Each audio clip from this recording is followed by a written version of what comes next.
গাজায় যখন চলছিল পাখির মতো মুসলিম নিধন, তখন সবকিছু নিয়ে ফিলিস্তিনের পাশে হাজির ব্রাজিল। তবে পাশে নেই আরেক দক্ষিণ আমেরিকার দেশ আর্জেন্টিনা। উল্টো ইসরায়েলকে সমর্থন দিয়ে তীব্র সমালোচিত দেশটি।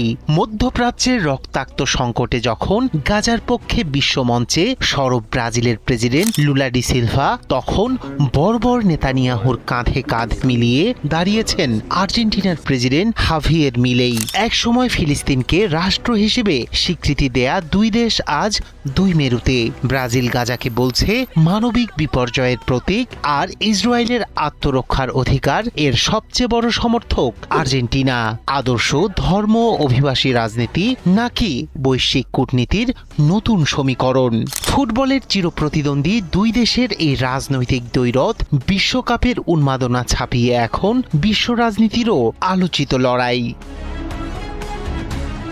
ফুটবলের মাঠে চিরপ্রতিদ্বন্দ্বী ব্রাজিল ও আর্জেন্টিনা, তবে বিশ্ব রাজনীতির মঞ্চেও এখন তারা অবস্থান করছে দুই বিপরীত মেরুতে। বিশেষ করে ফিলিস্তিন ইসরায়েল ইস্যুতে একেবারেই ভিন্ন মেরুতে দক্ষিণ আমেরিকার এই দুই শক্তিশালী দেশের অবস্থান।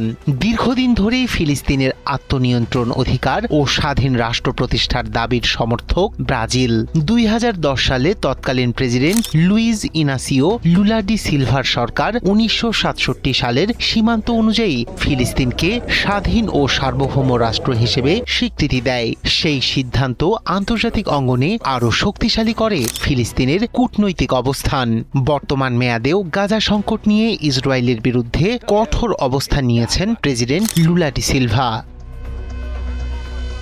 জাতিসংঘ সহ বিভিন্ন আন্তর্জাতিক ফোরামে গাজায় ইসরায়েলি সামরিক অভিযানের সমালোচনা করে বেসামরিক নাগরিকদের ওপর হামলাকে মানবিক বিপর্যয় হিসেবে তুলে ধরেছেন এই নেতা। এমনকি গাজার পরিস্থিতি নিয়ে তার মন্তব্যকে কেন্দ্র করে ব্রাজিল ও ইসরায়েলের মধ্যে কূটনৈতিক সম্পর্কেও তৈরি হয় ফাটল। দক্ষিণ আফ্রিকার করা আন্তর্জাতিক বিচার আদালতের মামলায়ও প্রকাশ্যে সমর্থন জানিয়েছে ব্রাজিল। অন্যদিকে ঠিক উল্টো অবস্থানে আর্জেন্টিনা। প্রেসিডেন্ট হাভিয়ের মিলেই ক্ষমতায় আসার পর দেশটির পররাষ্ট্রনীতিতে আসে বড় পরিবর্তন। নিজেকে ইসরায়েলের ঘনিষ্ঠ মিত্র হিসেবে প্রতিষ্ঠা করেছেন তিনি। দায়িত্ব গ্রহণের পর প্রথম বিদেশ সফরের জন্য তিনি ইসরায়েলকে বেছে নেন এবং দেশটির প্রতি রাজনৈতিক ও আদর্শিক সমর্থন পুনর্ব্যক্ত করেন।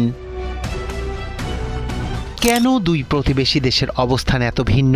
এ নিয়ে বিশ্লেষকরা বলছেন এর পিছনে রয়েছে মূলত রাজনৈতিক আদর্শ, অভ্যন্তরীণ সামাজিক বাস্তবতা এবং কৌশলগত পররাষ্ট্রনীতি।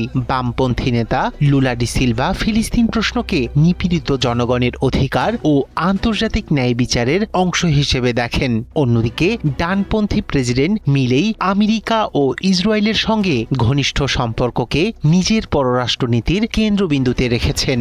এছাড়া ব্রাজিলে আরব ও ফিলিস্তিনি বংশোদ্ভূত জনগোষ্ঠীর প্রভাব উল্লেখযোগ্য।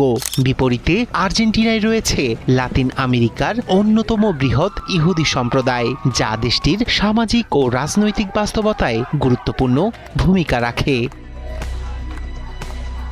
রায়হান কবির শুভ্র, ৭১।